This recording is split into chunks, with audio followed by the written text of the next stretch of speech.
అందరికీ నమస్కారం. ఈరోజు మనం ఒక చాలా ముఖ్యమైన విషయం గురించి మాట్లాడుకోబోతున్నాం. ఇది ఆంధ్రప్రదేశ్లోని లక్షలాది మంది రైతుల జీవితాల్ని మార్చేయబోయే ఒక కొత్త చట్టం.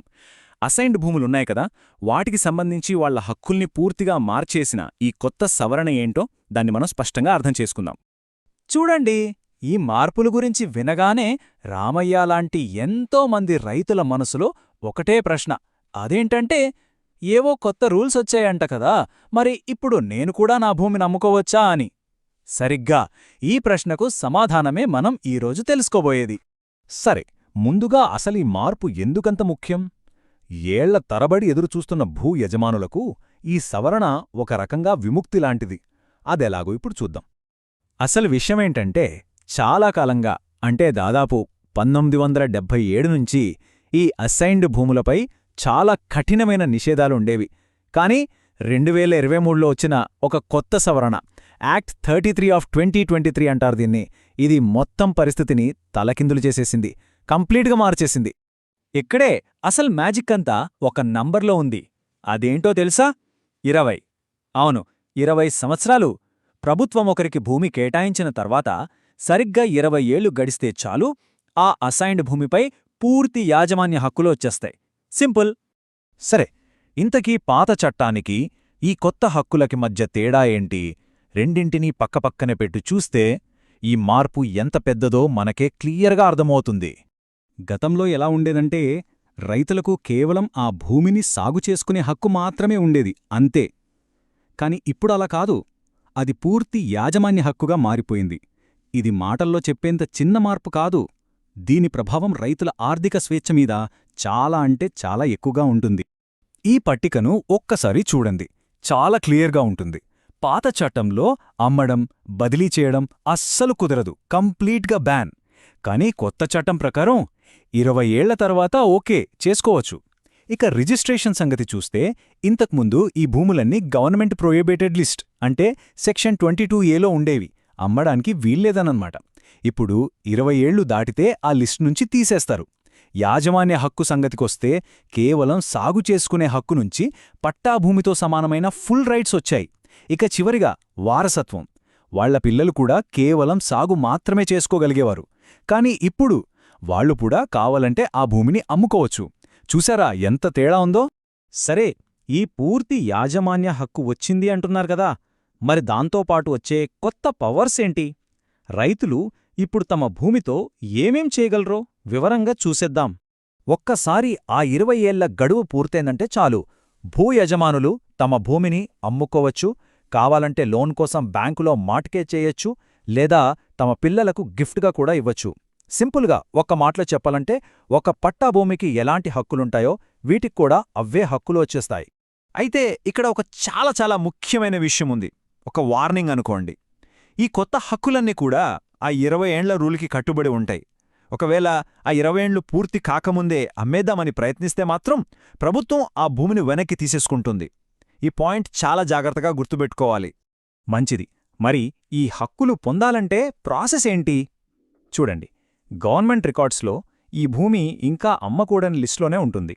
అదే సెక్షన్ 22A అంటారు గదా, ఆ లిస్ట్లో. సో ఫస్ట్ చేయాల్సిన పనేంటంటే, ఆ లిస్ట్ నుంచి భూమి పేరుని తీసించెయ్యాలి. అప్పుడే దాన్ని అమ్మడానికి అర్హత వస్తుంది. ఓకే, మరి ఈ హక్కులను మన సొంతం చేసుకోవాలంటే ఏం చెయ్యాలి? స్టెప్ బై స్టెప్ ప్రాసెస్ ఏంటో చూద్దాం. ఇదిగో మీకోసం ఒక క్లియర్ రోడ్ మ్యాప్. ఈ ప్రాసెస్ నిజానికి చాలా సులభం. ఫస్ట్ స్టెప్, ఆన్లైన్లో మీ భూమి పోర్టల్కి వెళ్ళి అసలు ఈ భూమికి పట్టా ఎప్పుడిచ్చారో చెక్ చేసుకోవాలి. ఇక సెకండ్ స్టెప్, 20 ఏళ్లు నిండిన తర్వాత దగ్గర్లో ఉన్న మీ సేవ సెంటర్కి వెళ్ళి 22A లిస్ట్ నుంచి తీసేయమని ఒక అప్లికేషన్ పెట్టాలి. ఫైనల్ స్టెప్, ఆ అప్లికేషన్ని జిల్లా కలెక్టర్ గారు అప్రూవ్ చెయ్యాలి. అంతే, పని అయిపోయినట్టే. కానీ ఇక్కడే మన రామయ్య లాంటి రైతులకు ఒక డౌట్ రావచ్చు. అదేంటంటే, ఈ ప్రాసెస్లో అధికారులు ఏవైనా అడ్డంకులు పెడితే, లేదా కావాలని లేట్ చేస్తే అప్పుడేం చేయాలి? ఇది చాలామందికి ఎదురయ్యే ప్రాబ్లం కదా. అలాంటప్పుడు అధికారులతో మాట్లాడేటప్పుడు ఈ మాటను చాలా ధైర్యంగా చెప్పండి. సార్, ఏపీ అసైన్డ్ భూముల సవరణ చట్టం 2023 ప్రకారం నాకు ఫుల్ రైట్స్ ఉన్నాయి, దయచేసి జీవో ప్రకారం నా భూమిని 22A లిస్టు నుంచి తొలగించండి అని. ఇది మీ లీగల్ రైట్, సో మీరు ధైర్యంగా అడగొచ్చు. చూడండి, కొన్నిసార్లు అధికారులేమంటారంటే రికార్డులు క్లియర్గా లేవు అని చెప్పి పనిని ఆలస్యం చేయడానికి ట్రై చేయొచ్చు. ఇలాంటి సాకులకు మనం సిద్ధంగా ఉండాలి. అలాంటప్పుడు వాళ్ళకి కౌంటర్గా మనం ఏం చూపించాలంటే భూమి కేటాయించినప్పటి ఒరిజినల్ డి పట్టా సర్టిఫికెట్ లేదా పాత అడంగల్ కాపీలు ఇవి చూపించండి. అప్పటికీ సమస్య సాల్వ్ అవ్వలేదనుకోండి, అప్పుడు మన దగ్గర ఒక బ్రహ్మాస్త్రముంది. అదే ఆర్టీఐ అంటే సమాచార హక్కు చట్టం. అసలు నా భూమిని ఎందుకు తొలగించడం లేదు అని సూటిగా ప్రశ్నిస్తూ ఒక ఆర్టీఐ అప్లికేషన్ పెట్టడమే. సరే, కొత్త హక్కులు వచ్చాయి కదా అని ఎలా పడితే అలా ఉండటానికి లేదు. కొన్ని బాధ్యతలు కూడా ఉంటాయి. సో మనం తీసుకోవాల్సిన కొన్ని ముఖ్యమైన జాగ్రత్తల గురించి ఇప్పుడు మాట్లాడుకుందాం. ఇక్కడ ఒక సీరియస్ వార్నింగ్. ఆ 20 ఏళ్ల రూల్ని తప్పించుకుందామని ఏవైనా ఫేక్ డాక్యుమెంట్స్ సృష్టిస్తే దాని రిజల్ట్ చాలా చాలా సీరియస్గా ఉంటుంది. ఈ మధ్య కొత్తగా భారతీయ న్యాయ సంహిత అంటే బిఎన్ఎస్ అనే ఒక చట్టం వచ్చింది కదా. దాని ప్రకారం 20 ఏళ్లు నిండక ముందే ఫేక్ డాక్యుమెంట్స్తో భూమి అమ్మితే అమ్మిన వాళ్లకే కాదు, కొన్నవాళ్లకు కూడా జైలు శిక్ష పడుతుంది. అంతేకాదు, ఈ ఫ్రాడ్లో హెల్ప్ చేసిన అధికారులకు కూడా శిక్ష తప్పదు. ఇక్కడ కోరిలేషన్ అని ఒక టెక్నికల్ పదముంది. దాన్ని మనం సింపుల్గా అర్థం చేసుకుందాం. ఏమీ లేదు, గవర్నమెంట్ అసైన్మెంట్ రిజిస్టర్లో ఒక డేట్ ఉంటుంది గదా, ఆ డేట్కి ఈరోజు డేట్కి మధ్య కరెక్ట్గా 20 ఏళ్ల గ్యాప్ ఉండాలి. ఈ రెండూ మ్యాచ్ అయితేనే చట్టబద్ధంగా అమ్మే హక్కు వచ్చినట్టు. మరి ఇప్పుడు మనం మొదట కలిసిన రామయ్యగాలి దగ్గరికి తిరిగి వెళ్దాం.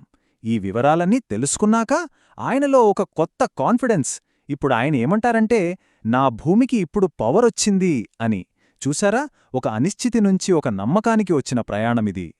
సో ఫైనల్గా మనం అర్థం చేసుకోవాల్సిన కీలకమైన విషయమేంటంటే, ఈ 20 ఏళ్ల రూల్ అనేది అసైన్డ్ భూములను కేవలం కొన్ని కండీషన్స్తో ఉన్న భూమి నుంచి ఒక విలువైన వారసత్వంగా వచ్చే ఆస్తిగా మార్చేసింది.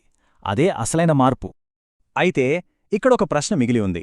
ఈ కొత్త హక్కులన్నీ వచ్చినా కూడా గవర్నమెంట్ ఏ ఏ పరిస్థితుల్లో అసైన్డ్ భూమిని మళ్లీ వెనక్కి తీసుకునే అవకాశముంది? చాలా ఇంట్రెస్టింగ్ క్వశ్చన్ కదా. దీని గురించి మనం నెక్స్ట్ టైం మాట్లాడుకుందాం. అప్పటి వరకు దీని గురించి ఆలోచిస్తూ ఉండండి.